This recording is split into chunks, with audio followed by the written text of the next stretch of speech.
आदाब नमस्कार, मैं हूं अजर और आप देख रहे हैं मंत्र टुडे।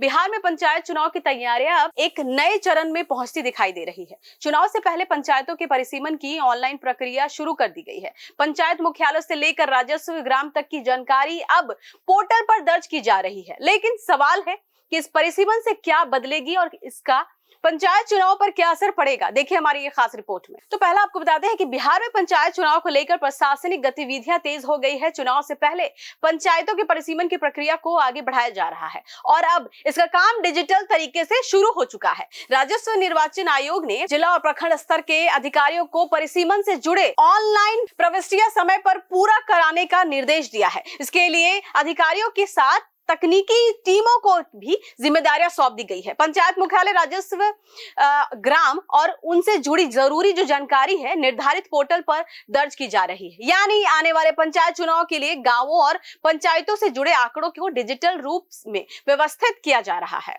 पंचायत चुनाव से पहला परिसीमन इसलिए अहम है क्योंकि चुनावी प्रक्रिया में पंचायतों की सीमाएं, पंचायत मुख्यालय और उसके अंतर्गत आने वाले राजस्व ग्रामीण की जानकारी बेहद महत्वपूर्ण होती है।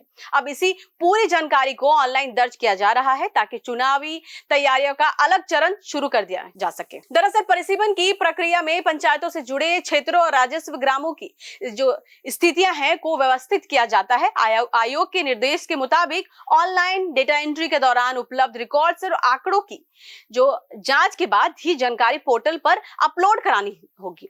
इन काम को लेकर अधिकारियों को और तकनीकी टीमों को बकायदा प्रशिक्षण भी दिया जाएगा, ट्रेनिंग भी दिया जाएगा। जिला स्तर की तकनीकी टीमों के साथ साथ प्रखंड विकास पदाधिकारी और उनकी तकनीक टीमों ने भी प्रशिक्षण में हिस्सा लिया है। अधिकारियों को पोर्टल पर लॉगिन करना, जरूरी जानकारी दर्ज कराना और जनगणना से जुड़े आंकड़ों के आधार पर परिसीमन का विवरण अपलोड करने की प्रक्रिया समझाई जाएगी। साथ ही अधिकारियों को यूजर्स मैनुअल के मुताबिक ही पूरी प्रक्रिया पूरी करने का निर्देश दिया गया है ताकि ऑनलाइन एंट्री में किसी तरह की गड़बड़ी ना हो। अब बात करते हैं उस फॉर्म की जिसकी ऑनलाइन एंट्री शुरू की गई है। पंचायत मुख्यालयों में संबंधित राजस्व ग्रामों और विवरण दर्ज करने के लिए मतलब जो प्रपत्र जो है 2 है उसकी ऑनलाइन एंट्री की व्यवस्था शुरू कर दी गई है।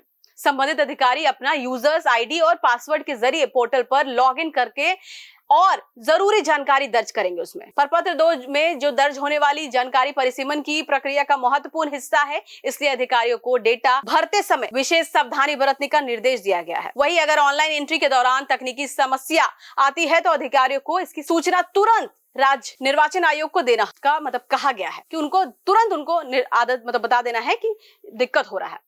अब है कि प्रखंड स्तर पर भी इसका काम को लेकर तैयारियां की जा रही है। तकनीकी जो टीमों को वीडियो कॉन्फ्रेंसिंग के जरिए ऑनलाइन परिसीमन के अलग अलग चरणों की जानकारी दी गई है और ये पोर्टल पर आने वाली संभावित तकनीकी परेशानियों और उनके समाधान के बारे में भी बताया गया है। यानी जिला से लेकर प्रखंड स्तर तक प्रशासनिक और तकनीकी टीमों के बीच समन्वय बनाकर परिसीमन की प्रक्रिया को आगे बढ़ाया जा रहा है। अब सबसे बड़ा सवाल है कि इसका पंचायत चुनाव पर क्या असर होगा।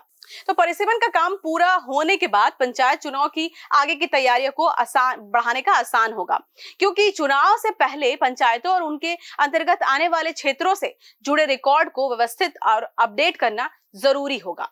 फिलहाल प्रशासन का फोकस है पंचायत मुख्यालय और राजस्व ग्रामों से जुड़ी जानकारी को ऑनलाइन दर्ज करने पर है। दूसरी तरफ गांवों में संभावित उम्मीदवारों और ग्रामीणों की नजर भी परिसीमन की प्रक्रिया पर टिकी हुई है, क्योंकि पंचायत की सीमा और क्षेत्र से जुड़े किसी भी तरह की बदलाव की स्थिति चुनावी समीकरण पर असर डाल सकती है।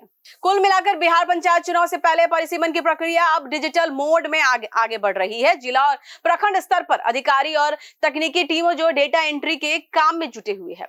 अब देखना होगा कि परिसीमन की ये प्रक्रिया कब तक पूरी होती है और इसके बाद पंचायत चुनाव की तैयारियां किस रफ्तार से आगे बढ़ती है। फिलहाल के इतने ही। देश विदेश की ताजा खबरों को देखने के लिए देखते रहिए मंत्र टुडे। अगर आपने हमारे चैनल को सब्सक्राइब नहीं किया है तो अभी करें, लाइक करें, शेयर करें, फॉलो करें और ऐसी निष्पक्ष पत्रकारिता देखना तो देखते रहे मंत्र टुडे। शुक्रिया।